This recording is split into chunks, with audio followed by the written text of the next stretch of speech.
I had to go to college because everybody went to college. I wanted to get an education. I wanted to be an engineer.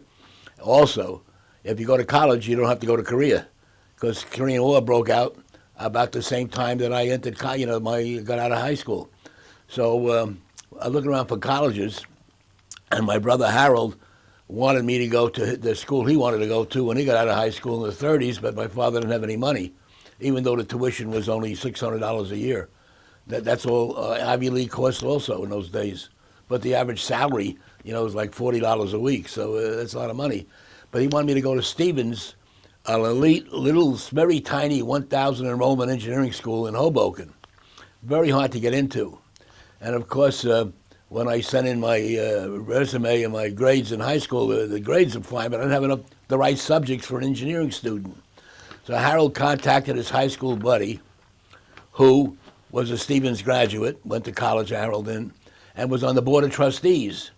So he interceded and got me an appointment with the admissions director. So I went in, and the admissions director looked at my transcript and said, I don't have enough math. I have no chemistry. Said, I'm not even going to consider it, even with, your grades are good and so forth.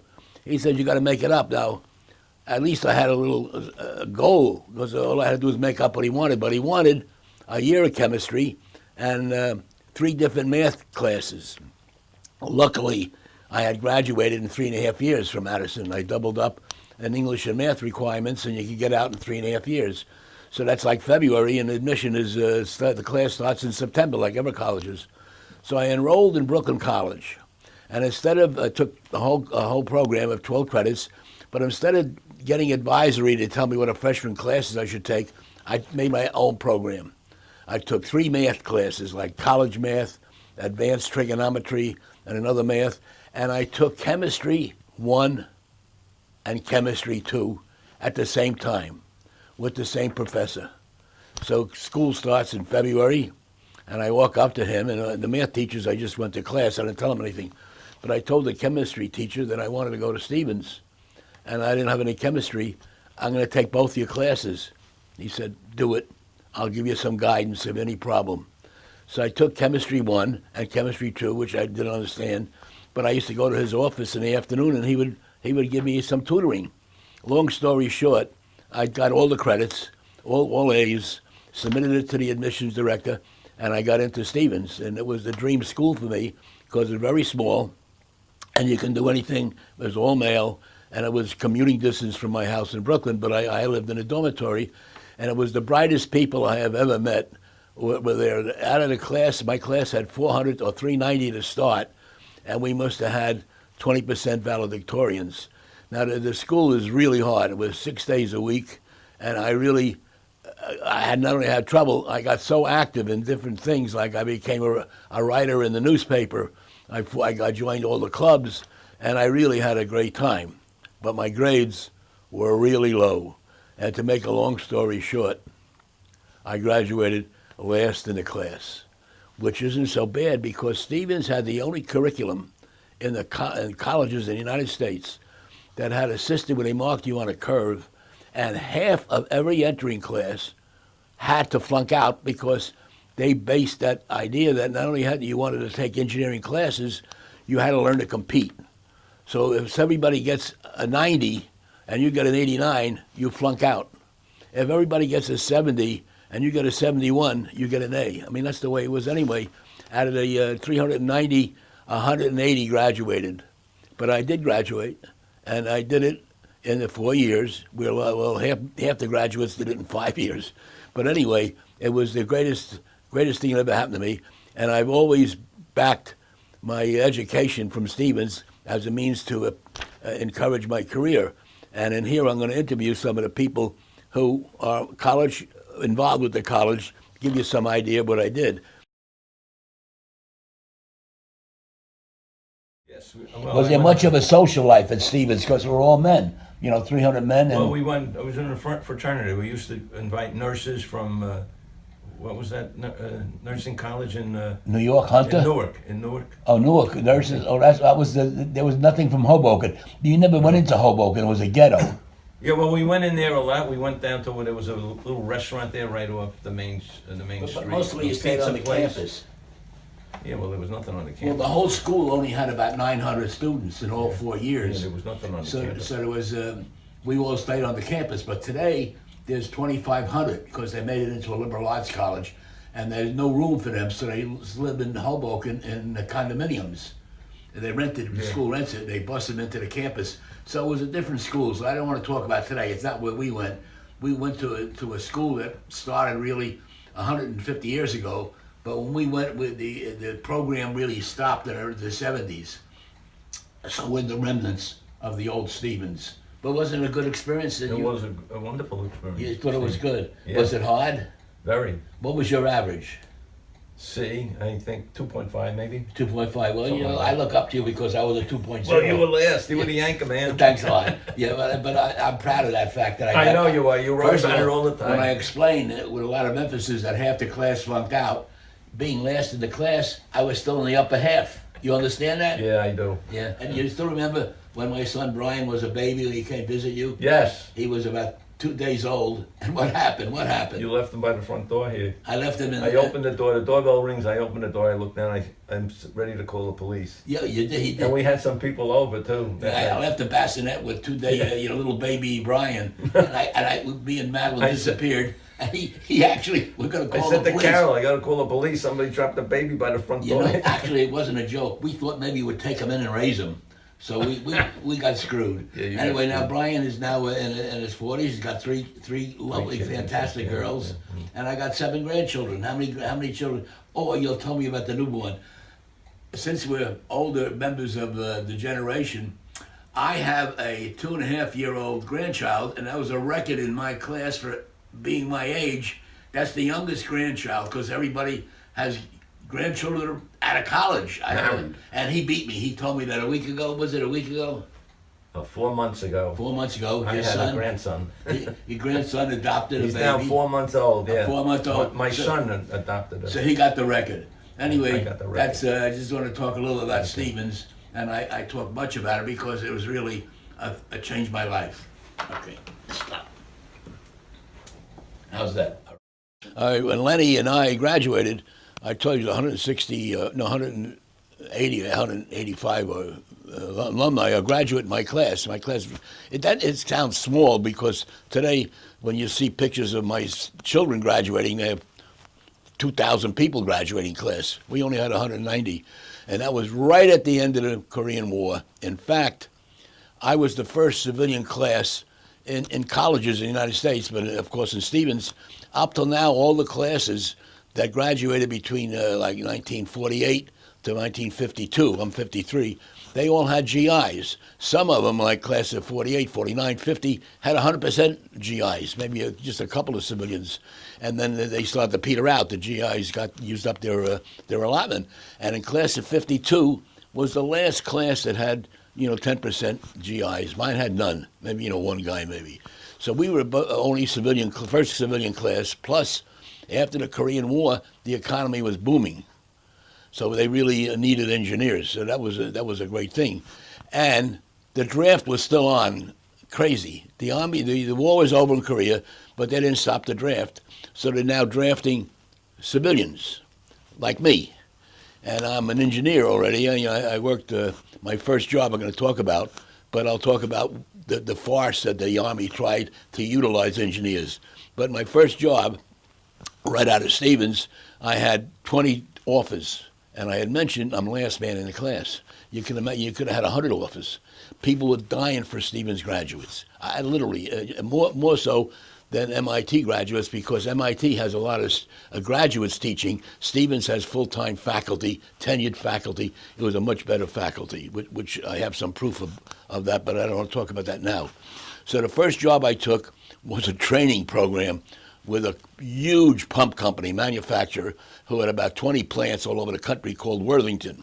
And everybody in my class wanted a job there, but the two of us got jobs there. And I mean, my low rank, I got job offers where high-ranking guys didn't because they were looking for personalities. And my resume had low grades, but I was editor of the newspaper. I was in all the clubs and so forth, and that's what they wanted. So what they did is they hired, and this was well known because that's why everybody wanted the job, they hired 60 engineers from the best colleges in the country, 60. MIT Caltech, Rensselaer, you name it, they were there. And remember, we're all 21 years old. We've got a fraternity mentality. And they hired the 60, and they broke us up into groups of 15, all male. There were no girls in engineering school at that time. And then we traveled to little towns for like 3 or 4 weeks to see the plant, walking through the plant. They were training us. Then you'd move to another city, and the city that had the 15, another 15, would come to the one I just left. You follow me? It was 15, 4 groups of 15 went around the different plants at a time. And we went to some really little cities like Wellsville, New York, Holyoke, Massachusetts. We were the first group of single guys in the town, and the girls went crazy. We had a party every night. And more unusual is the union wouldn't let us touch anything. So I spent a whole year drinking beer, going out with girls and parties, and getting a full salary, living expenses, hotel. It was with all drunken 21-year-old guys. That was my first experience in business. At the end of the year, you pick out which city you want to work in, and they pick out which guys they want. And if it matches, it's like a marriage, internet on a marriage bureau. You pick the girl, and if she picks you, you get together. So anyway, I picked the plant in Newark, only worked about a month, then I got drafted. Now that was the worst thing, not only for me, it's the worst thing for the Army. It was a really disastrous program, and like everything else, without me trying, I get into situations. The Army felt that there's no war on, but the draft was on, and why should they put engineers into the tank or into rifle organizations? Why not use me in a research lab as an engineer? They already do it for doctors. They draft doctors, like MASH, the TV show, and they put them in hospitals. Like lawyers, they put them in the Judge Advocate General's office. The only thing is with doctors and lawyers, they make them officers. They live off post, and they live with some dignity, and they practice their profession. Now this thing was a brand new program. It calls Scientific and Professional Personnel. It started about 2 years before I got drafted. Let's say I went into the Army 1955. It might have started 1951 or 52, and it lasted about 10 years because it was a joke, and I'm going to tell you why. And I'd say about 2,000 engineers got caught in this thing. When I say caught, the Army said, you keep your mouth shut because you're going to work in a lab with civilians and do real engineering work. The only thing is, the civilians that I worked with were dumber than me, and they were making $80,000 a year, and I'm making $76 a month, and I'm living in a barracks. So screw you. You can't have me as a military and mentality and working all day in a research lab. And the people in my barracks, some had PhDs, and they worked on nerve gas. I mean, really touchy stuff. Anyway, I worked for 2 years on this Army post in Maryland called the Army Chemical Center. And it was really a great experience. I got in trouble right away. I just couldn't handle the military discipline, but I loved the idea of working. I worked 9 to 5 in a lab. I got on a bus, they took me to the lab, and everybody around me, in my one room, there's 100 engineers, civilians, and me. And we're working together, supposedly. But I had to go sleep in the barracks. So I was the bookie. I started taking bets from the civilians. They all liked to bet. And I started selling KP. I really had to keep my mind going because I was so bored with that damn idea of being in the military. And the commanding officers didn't like the idea. There was a whole post of just engineers. There were like 15 military police who guarded the entrances because this is top security. I had top security clearance. We were working on all kinds of secret chemical stuff. So of course, we didn't mingle with them. We all slept together with all these high IQ guys. And one day, I remember they caught me coming in late. AWOL, they call it. I was at a party or I didn't have a pass, and they threw me in the jail overnight. It's stupid. If I'm working as a civilian, you don't throw me in the jail. I come home late. Anyway, the generals were really after me. They really didn't like my attitude. It was a bad influence. And to make matters worse, I started writing for the local newspaper, as you see behind me, the Bel Air Aegis. And Bel Air is the town where the Army Chemical Center is, which borders on Aberdeen Proving Ground and is 40 minutes above Baltimore. And I wrote a column once a week, and I think I got $3. And it was called, I wrote about my barracks, called the Detachment 4. There was Detachment 1, each one had about 40 guys in it. detachment 2, 3. I wrote about 4, and I made up the stories. You're supposed to write about what the men do and the new men coming in, but I couldn't find anything interesting. So I created new names. And I said, Lieutenant Jones just came in, but he had really trouble with a drinking habit, and they caught him drinking Aquavelva out of the locker, which has about 1% alcohol. But there's no such a lieutenant. And the commanding officer were really pissed off. But, they sort of tolerated it because it was funny. Now, that went on for about 5 or 6 months, and my Detachment 4 article became really popular. Then they closed that Detachment 4 because the program was whittling down, and they only had enough of us for 3 detachments. So they put the 4 people in the 4 into 1, 2, 3, but they didn't tell the newspaper. So I kept writing about Detachment 4, which didn't exist, and I made the stories up worse. And my last issue, before that, I was actually penalized, and I think I lost a month's pay. The last paragraph, as you can see behind me, you can't read the whole thing, but I got a copy of it here in my hand, and it talks about all fictitious people, because there is no Detachment 4. I made it up, but everybody read it.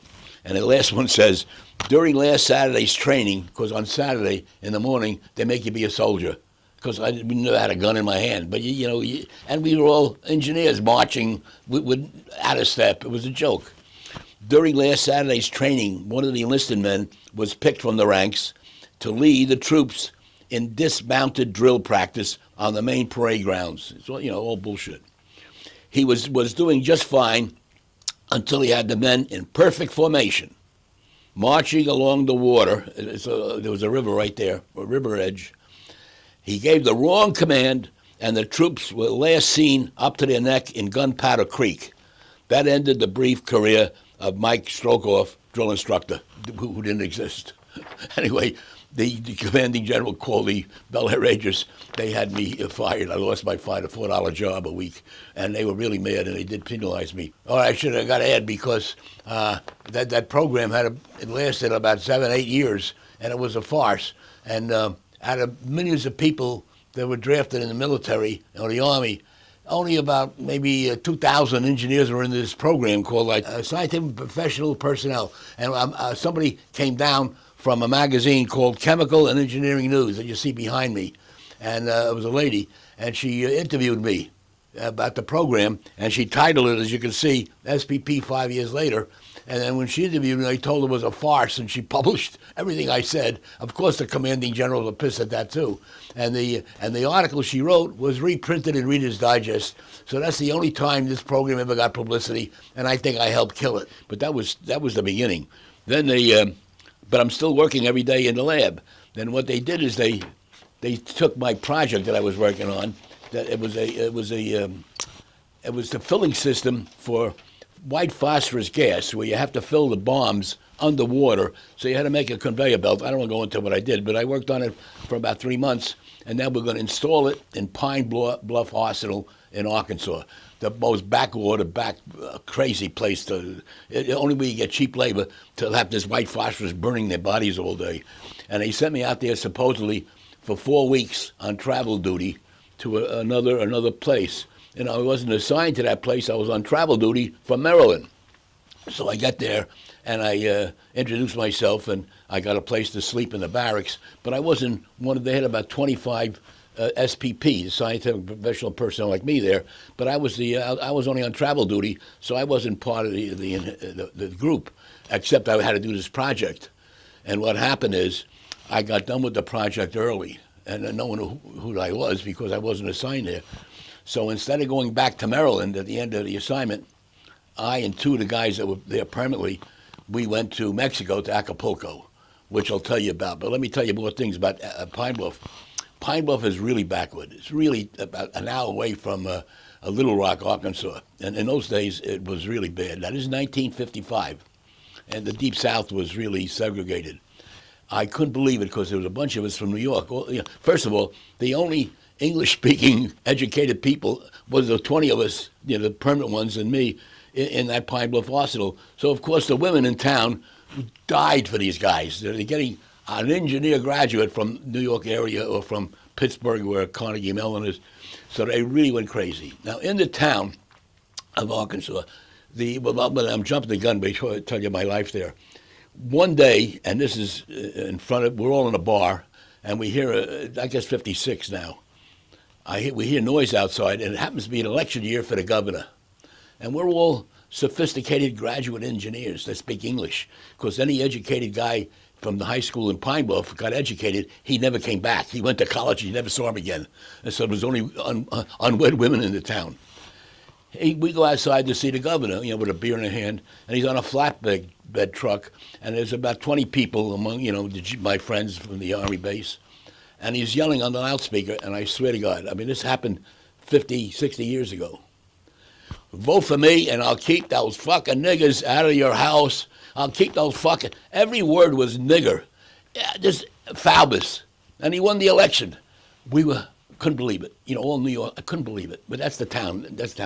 So anyway, I found one of my first loves there. There's only in the town, there's just 2 Jewish families, and both of them owned the 2 department stores in town. And one of them had Kay Bain, and we got into it really deep. I'm only there for a month, but we were inseparable. Their parents loved me. They had to love me. A graduated engineer, were Jewish. They couldn't believe it. So that was the romance there. Now, the problem is that I got into trouble is when I went to Acapulco, I wasn't supposed to. I was supposed to go back to Maryland. So I'm AWOL, but no one knows who I never signed it. No. But I wrote a postcard to somebody on the post, and I think I have a copy of it, but I don't know if I have it ready to show it today. But in the postcard, just the postcard, it said, Harry, who was with us, is having a great time, and he misses the Army base. Bullshit. And, of course, he's not happy because he got the clap. Now, 90% of people watching this don't even know what the hell clap is. This is 1955, 56. Bullshit and clap. They court-martialed me for that and a few other things like leaving the base without permission, a treason for having a top secret. They court-martialed me for obscene literature through the mail, for shit and clap. And the court-martial was back in Maryland. So I was under house arrest, and I had to go back to Maryland on the train by myself. And I got to Maryland, and they gave me the papers. They court-martialed me under a summary court-martial. There's 3 court-martials in the Army. One is called Article 15. I had 6 of those already. That's when you come in late from a party, and they take away your salary. Summary is up to a year in Leavenworth Penitentiary. And general, you can be executed. So I got summary. So, and they had me on 12 charges. One was AWOL and going to Mexico without permission, with a top secret clearance, and obscene literature through the mail. And I thought it was a joke. And I really should have taken it more seriously, but I took life like nothing bad can happen to me. But this was really big time. They gave me a month to prepare for the trial. I'm going to go to trial. Well, now let me summarize this thing about the court-martial. I'm making too light of it. Maybe you're getting the wrong idea. But this is really a milestone in my life. It could have destroyed my career, my life, jobs. I would never get a job again. I get a dishonorable discharge and being in the penitentiary for 3 or 4 months. And let me explain about 3 or 4, which is another point I'm making. It shows, and I was suspicious of it before in the Army, that the military should not be involved with anything in civilian. They just don't understand civilian life. And I really get upset when the government, like particularly President Trump, is hiring as his consultants a lot of ex-generals and military people, and even General Eisenhower as president.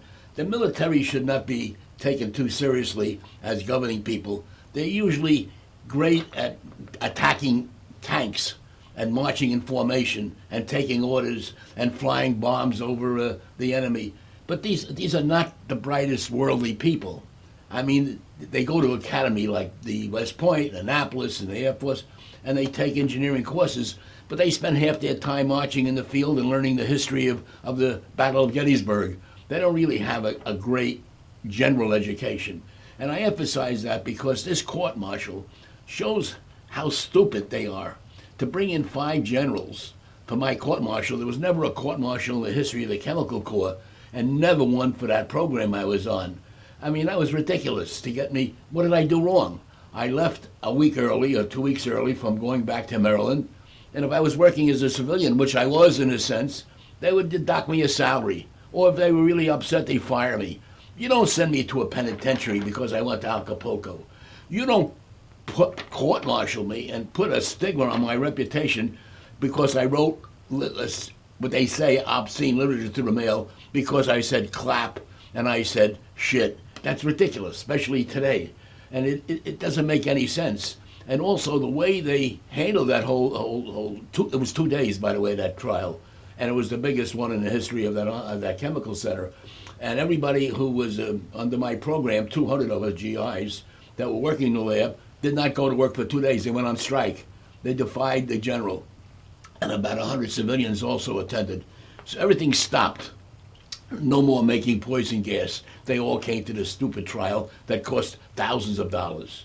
And in this document that you're going to see behind me is that they charge me for things that are stupid. You're going to see the wording of it. Let me read a little briefly.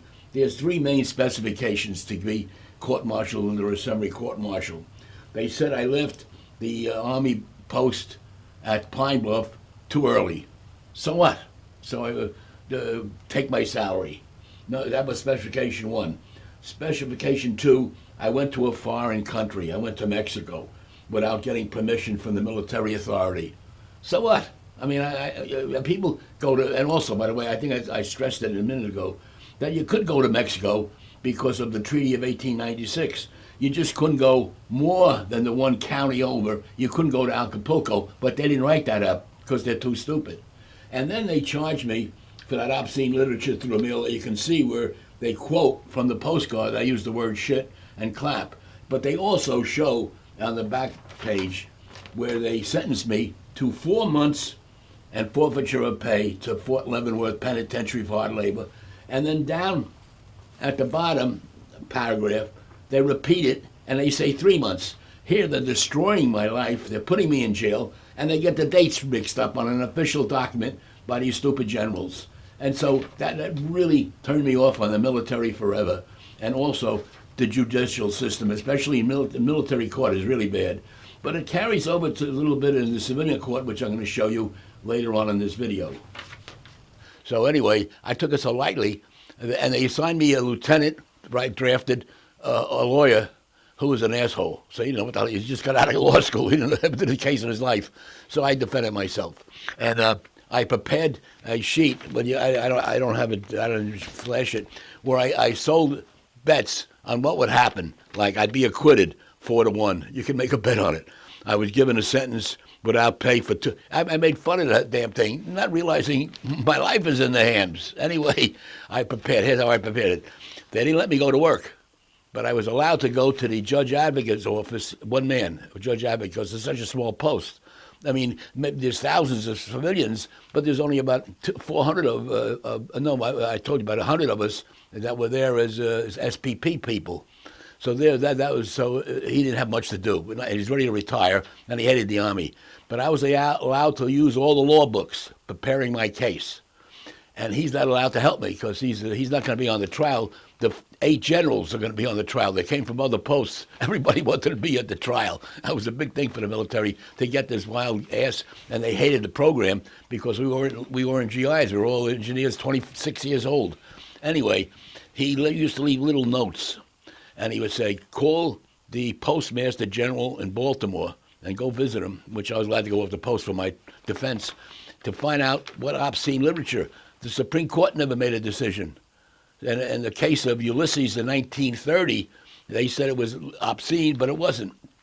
So there was no way of defining literature, especially clap and shit. I mean, today, fuck is the biggest word today. No one had heard of that.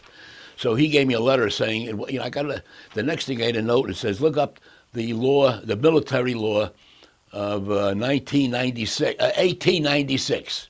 And it was about Fort Sam Houston on the border with Mexico. And they had a special law that said the people from Sam Houston could go to Tijuana to drink and come back without any kind of special visa, or just go if you're in the Army.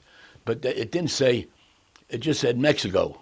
Now, when they charged me, they said I was in Mexico illegally. They should have said Acapulco illegally, but they said Mexico. But of course, when I wrote that appeal, what saved me is that lovely guy, that Judge Advocate General, I forgot his name. He wrote a letter on his own, and he sent it to the Board of Review. and here it is behind me.